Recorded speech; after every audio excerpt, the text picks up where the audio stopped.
it out for sure. All right, so I think this is about everyone that's going to be here. Hello, I'm Chris. You guys have met me before. Yeah, I'm going to be discussing some tools that I've been using for software development. Um, the first one is Copy Clip. So I'm going to share my screen, and most of these are free, but some of them have like paid options. Like I think ScreenFlow is a paid thing, but totally for like $6, it was totally worth it for me at least. I don't know. Can you see my stuff? Yep. Okay, cool. Yeah, I used to put a red ring around it, but now it doesn't do that anymore. So they changed the all times. Okay, so copy clip. So when you have a clipboard, you usually can only copy like one thing at a time, right? And if you like accidentally like select something and hit copy again instead of paste, you have to like go back and find it. It's really a pain in the neck. So I'm using this thing called Copy Clip, and it keeps all your locally. It keeps all your copied stuff locally, so you can go back to your previous copies and cuts and copies, and then just by selecting this, it puts it back on the clipboard, and then you can use it again. So this is super handy. I don't really care about missing a C or a V anymore. It doesn't drive me crazy. So that's the first one. Super handy for like just doing editing with multiple clipboards. If you're not using a clipboard manager, this one's really good. It's called Copy Clip. It's free. Mm. Okay, so the next one is Is it, ScreenFlow. Go ahead. is it also available for Windows? Oh, I'm a pure Actually, on Mac. Yeah, that's yeah, it. the thing Uh, I was gonna comment about is, doesn't Mac already have like this function in the operating system? no. But not that you know about, because I mostly use also Mac for development, even though I'm not using it right now. And I know that Windows already has this feature integrated, Robert. If you are copying things and then press the Win and V key, as in pasting, you get the clipboard with the history of your copies in Windows. Oh, really? Okay. Yeah, it's already integrated in Windows 10 Good at to least. know. Thank Yeah. you.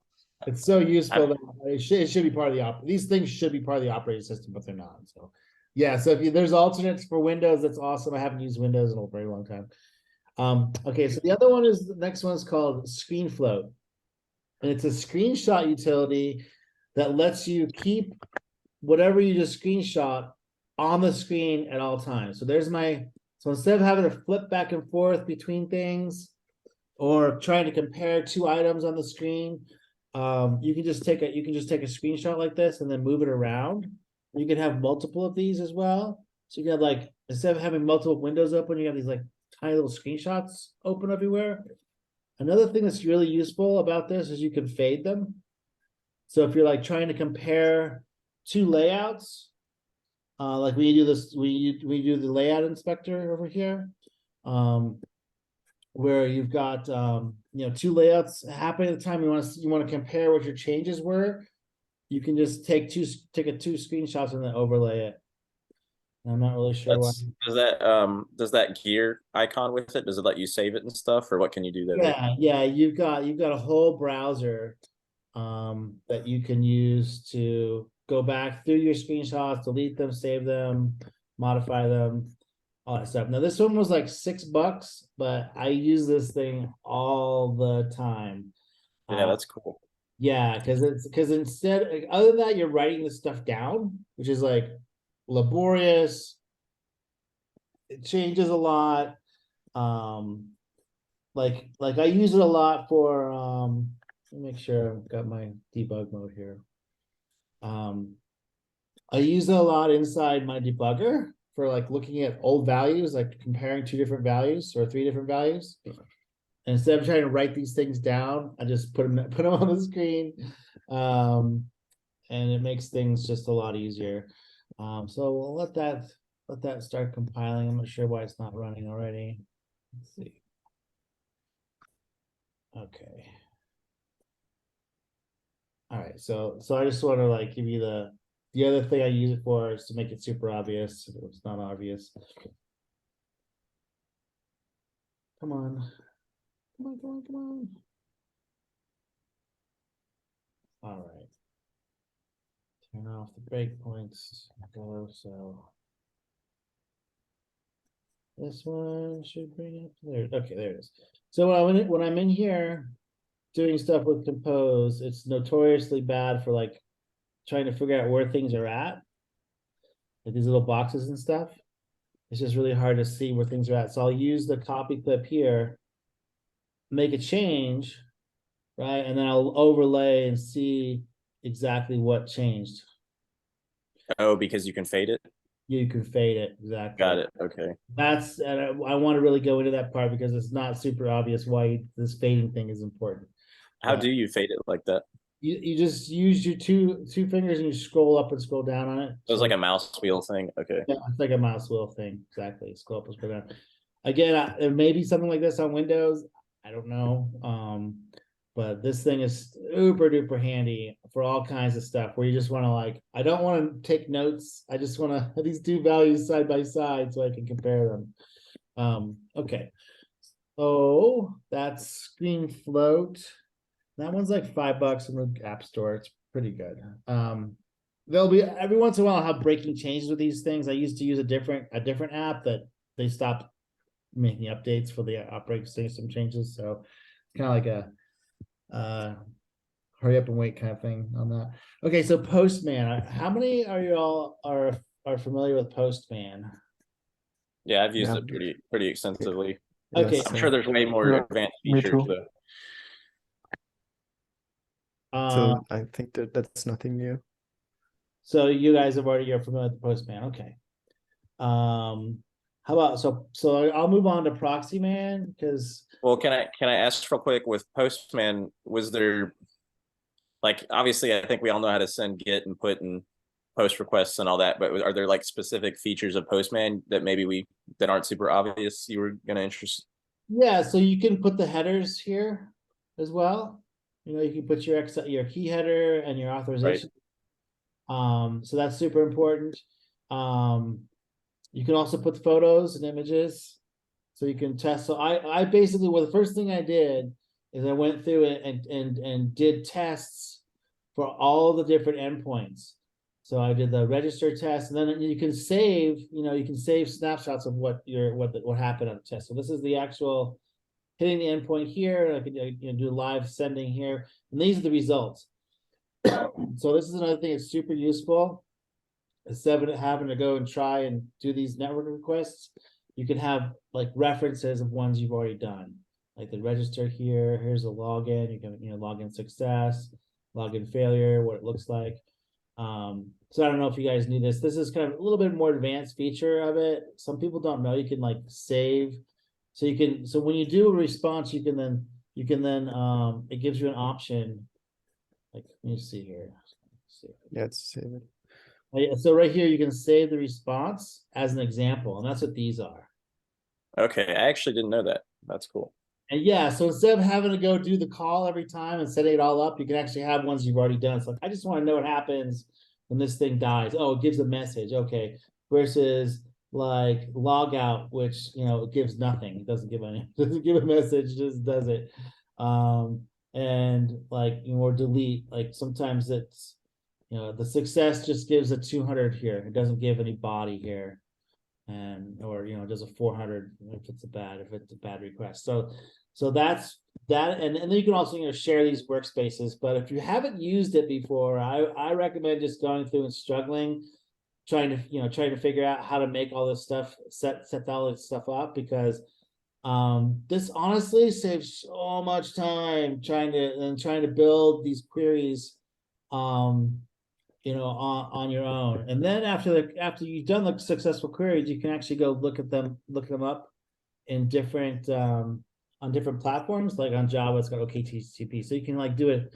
This isn't the really code you want to use directly. You could use it directly, but it gives you an idea of like what needs to be set up.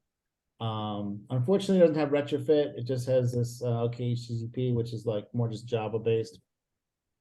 So it gives you an idea of what the code should look like. The add headers and the method and URL and all that stuff. So I didn't know about that part either. How did you pull that menu up? okay, so over here on the side, so you have you're on this event and you go over the code thing, and then you have You have these little different, you have, you can do curls, so you can do right from the desktop, or you can. I mean, Cool. there's a nice little sanity check. Yeah, Okay. get points you in the right direction. Yeah, kind of, okay, it needs to have this, add this header, it needs to add this method. It'll actually correspond to all the values you've used over here. So that's super handy. Like when I was just having a heck of a time with this update event, and I didn't realize that this, how this was all formatted and what these values were, and that they were actually working. I could then go back to my stuff and go, oh, okay, I forgot to do, set this key properly or whatever. And I'd have the update event here, so it tell me like, oh, okay, this is what a successful return looks like, and so that's super handy for that stuff. Okay, let me move on now to Proxyman. All right, so here's Proxyman. I don't know if it's made by the same people or not. Probably not, but it's the same idea. So, and the cool thing about Proxyman, they've made the setup really fast and really straightforward. So you have to set up a, so I'm running this on a hardware device I've got here right next to my computer, which is a Pixel 3. And you have to set up a proxy on it. So, but then it's always like with Charles Proxy, it's always like, how do you do this again? How do you set it up again? So it actually gives you step-by-step here. Install a certificate on Android physical devices. You just go to the help menu, because you only do this once, right? And then you forget how to do it. So this is like install this on the Android. So you go over here, and it actually gives you a step-by-step guide on what you have to do on the device. Like on the actual Pixel 3, you have to set up the Wi-Fi, configure the proxy to your computer. So that's basically all the traffic is coming off the device into your computer and then onto the internet. That's the idea here. And then you have to install the SSL, and it shows you how to do that. So everything's step by step here. Then you have to add these configurations to your this is like a resource you have to add to your project, and then you have to add this to your manifest, which refers to that network security config resource file. So, but if you go through these things step by step very carefully, it should be set up within a minute or two. But basically, yeah, you're setting up a proxy on your phone to go to your computer to then capture the traffic. So you can see here, I've got pinned the task EPL coding, and you can see I've done a bunch of different calls and stuff. And you can see like it'll tell you like what the call is on the sourcing side, what the mode is, the put, push, get, delete. And then like for this multi-part stuff, it's really handy to see like what the headers are, what the headers look like, what the body looks like, what the authentication looks like. It'll actually decode the JWTs for you right here. You don't have to go to a separate tool. It'll tell you right here what the user ID is and when it's expired at and things like that. And then it gives you the multi-part. You can then go back and download the data that you sent. So this is an update event here for updating one of the events. And it gives you the payload here, the ID, the title. It shows you exactly the shape of the payload. So then you can look at the responses that have come back. And then you can tell I was going through here trying to get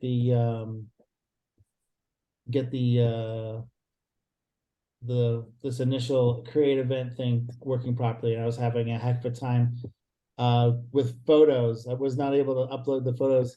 And I finally figured it out because I was calling it something wrong. So here's one right here where I did it properly. Where is it?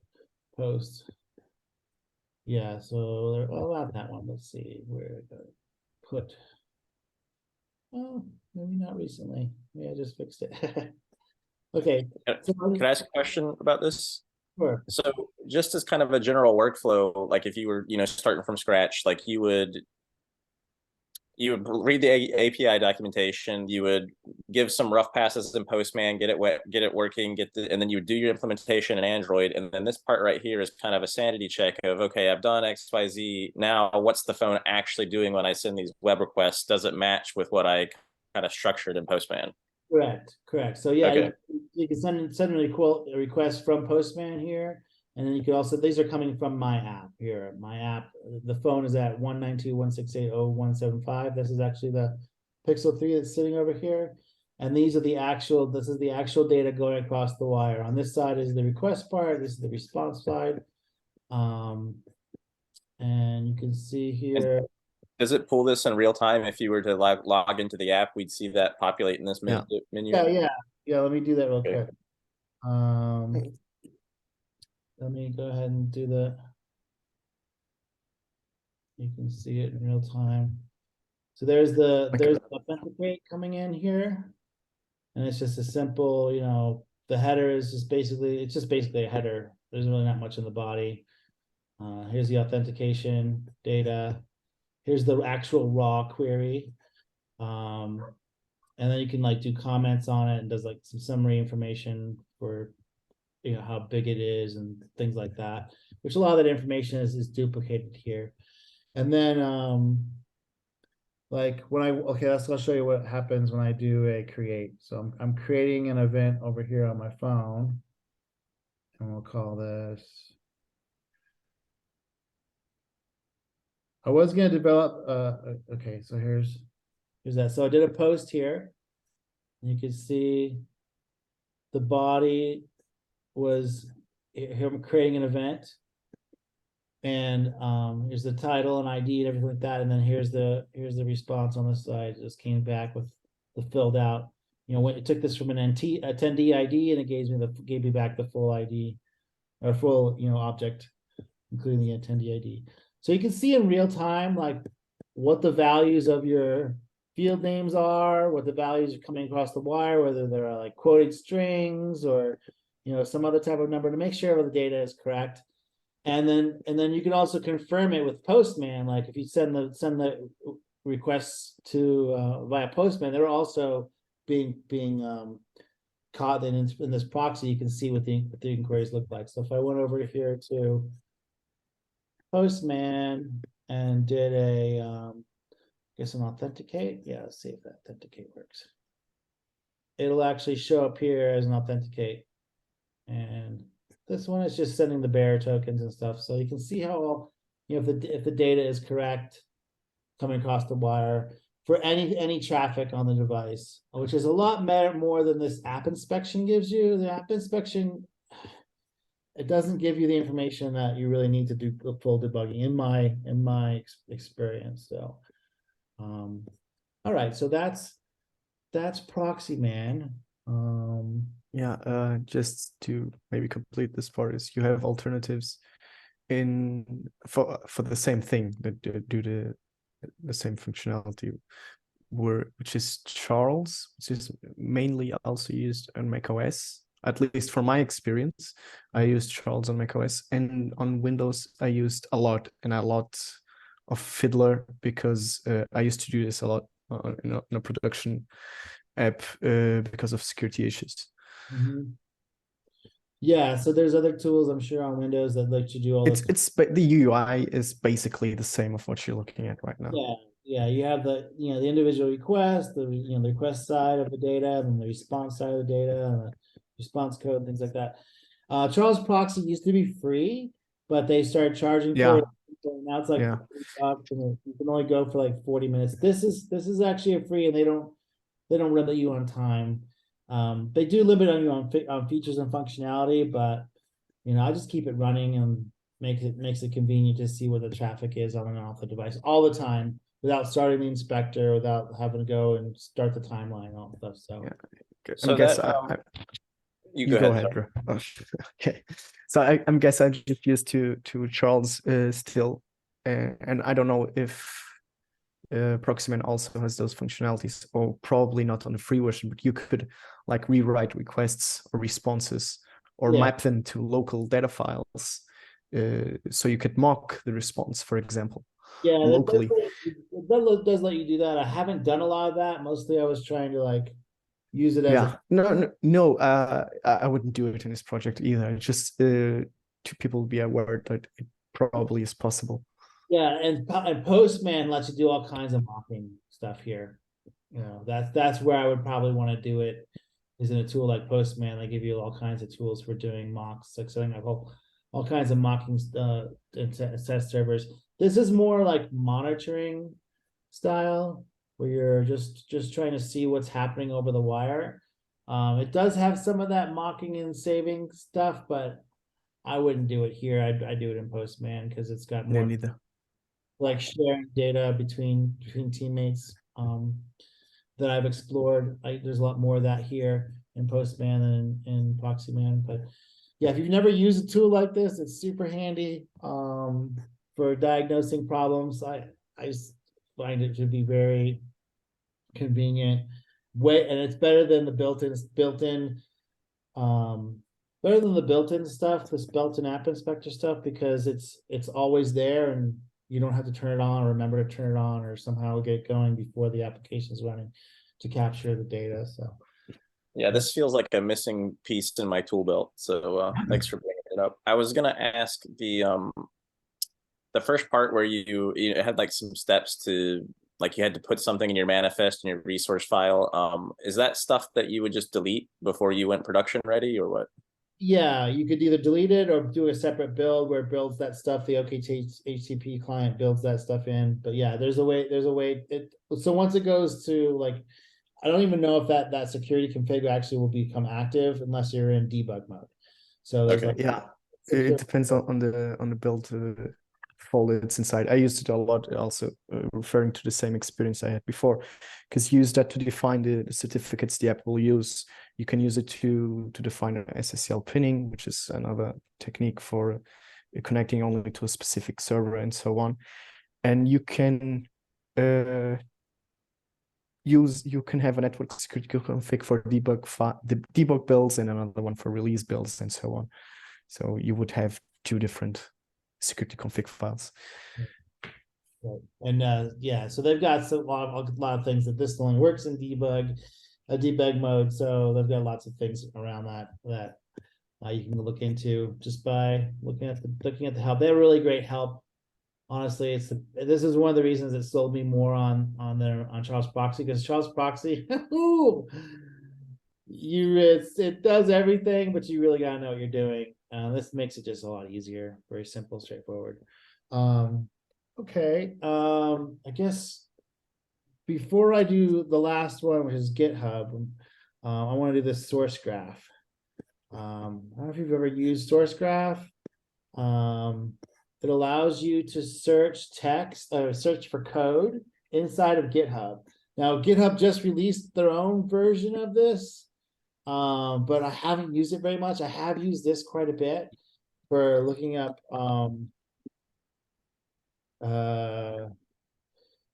like all kinds of code, and so here, let me just look at assisted inject. Where is it? Assisted inject. It lets you do very complex queries, but then it'll look up stuff, code for you inside of GitHub, which has always been like, why don't you let us look code in GitHub? It's always like searching the readmes or something like that. It's like, this is not useful. But this is pretty useful, because then I can go into these individual projects and then just click here to view it on GitHub, which then brings me to the project that has that feature, or the file that has that feature that I'm looking for. So unless you guys have known a different tool, like this is the first one I found that actually does the code search inside the projects as opposed to about the projects. And then it gives lots of different repositories that have like the hits on how these things are all set up. So it's really awesome. Is this just a website, or was this an extension, or what was this? Website, sourcegraph.com. Okay. So that's the website. This is cool. I didn't know about this. It's Yeah. gonna be pretty helpful. Yeah, so if you're looking for code snippets and code comparisons, like this is just the way for like more esoteric stuff. Very nice. Yeah, it's super handy. So I think GitHub is trying to integrate this in, but I don't know. This has been working for me, and it's free, and so I'm like, okay. And it lets you do all kinds of different like regular expression searches and structural searches. So you have a lot of functionality here that's hidden behind. So I'll let you guys explore that. But this has been lifesaver, honestly, for me. Okay, and the last one is GitHub Copilot. I'm sure everyone's heard about GitHub Copilot, but I'm not sure if everyone knows what it's capable of on Android. So like writing these, for example, writing tests and writing these like type converters,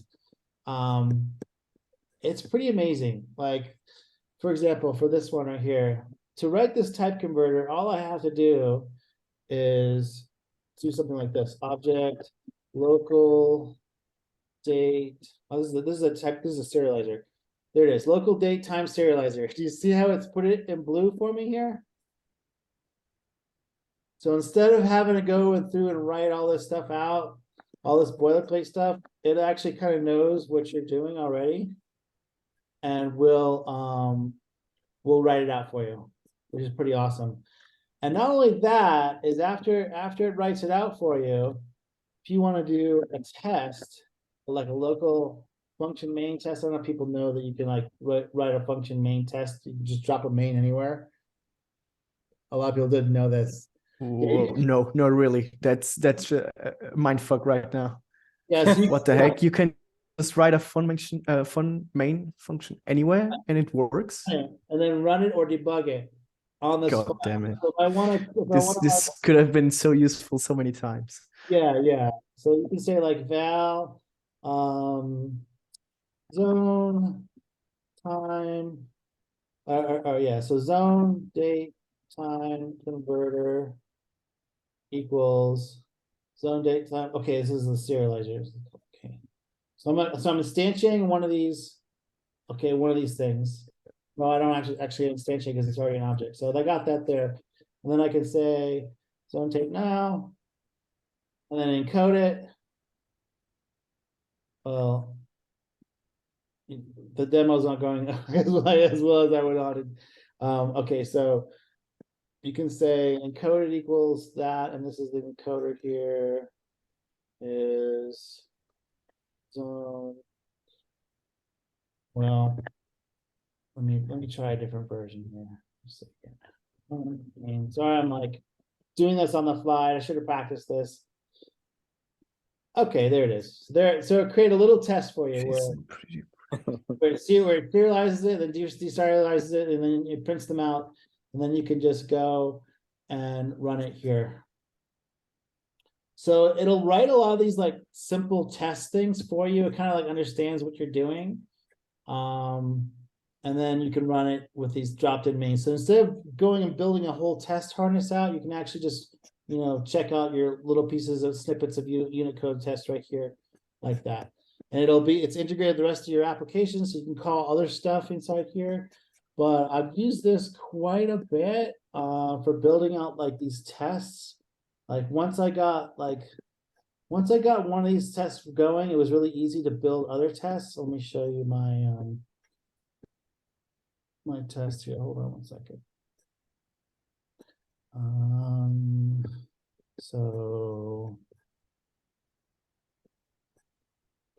So like, let's see here. So like this acronym test, I wrote this one and it gave me all of these. So I could do another one here if I wanted to. Test. Boom. So it wrote that test for me based on the previous stuff I'd already done. And it can get really complicated. Like it can get very, very sophisticated. Like with this here, I did a test for my logins, and then it actually wrote this one, and then wrote this one as well. And then I would write one of these. Like I think I may have wrote this one, and then it wrote these for me. Like I could do another one. That's very cool. Yeah, so like this repetitive stuff, once you write one, it kind of like, so it's suggesting log out is successful for a logged in user. So for some reason it doesn't want you to write email addresses. but it'll write the rest of the test.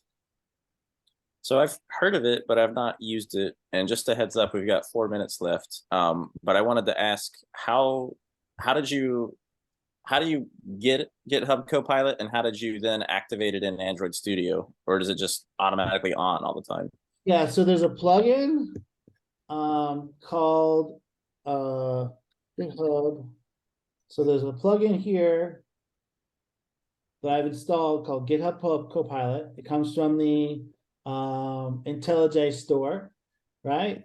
And then you turn it on. You have to so that's my GitHub account. And then GitHub Copilot, you actually have to go turn it on, and then you get to say which languages are disabled, which one you want to use it with, and then it'll just start showing up in your editor. So it's just active most of the time whenever you're typing in a file. Yeah, it's just active, and then you can like disable them. You can disable completions for GitHub, or you could log out from GitHub. And then you use this thing to log in. There's an onboarding process, and every once in a while it logs you out, but just hit the button and logs you in again. So it's like, Isn't this a paid feature? I thought GitHub Copilot was paid. $10 a month, totally worth it. Okay, but For like- still, I'll try it. Yeah. Yeah, for like I think you have a free trial. I've never tried it. Yeah, like 30 or 60 days free trial. I'm currently not really interested, because I don't know. I think I'm more here about I totally get it, but I think I'm more here about the full learning process. So I really want to do everything by hand. That's the thing about it as well, is it helps you learn, because Yeah. I think so. it'll give you actually suggestions about what should be done. And it's like a Copilot, right? It's still, you have to decide whether it's the right thing to do. It's not going to write the code for you. In fact, a lot of times it's wrong or has to be modified in such a way, but it gives you a suggestion, and you can like go through a series of suggestions. It'll like give you, so it's like instead of doing the Stack Overflow searches or the documentation searches, it does it in context for you. It doesn't really write it for you. You really have to still know exactly what's going on, but it gives you suggestions. And I tell you, I've learned such a tremendous amount from it, actually. As a learning tool, it's perfect. It's like really amazing. Not perfect, but it's pretty darn close to having somebody sitting next to you going, have you tried this? Have you tried this? Have you tried this? And like better than pretty good. Better than the IntelliSense. I mean, it's given me all kinds of things I just would never have thought about doing, that has really like sped up my code and sped up my understanding as well. And made it so you're more in flow with when you're coding, so you don't have to go back and forth to the documentation as much. Man, I wish I prepared a better demo. If the guys want me to do a better demo of the GitHub Copilot, I could do it. But all I would suggest is give it a try. Be open-minded. I know it's scary because it's like seems like someone's doing our work for us, but it's a lot of the stuff is like the memorization part of things, which I don't really like that part of it, is what it takes away from you. So you don't have to memorize so much stuff. It'll actually give you a lot of things, but you have to know what these things are and what they do and how they work. And so it's not like you're not a cheat. I don't believe it's a cheat code.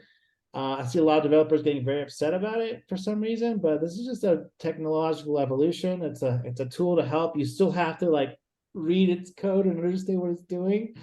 You don't get away for free on that. But writing this repetitive testing code, oh man, it's so awesome. Like I wrote this one with its help, and then it wrote these for me.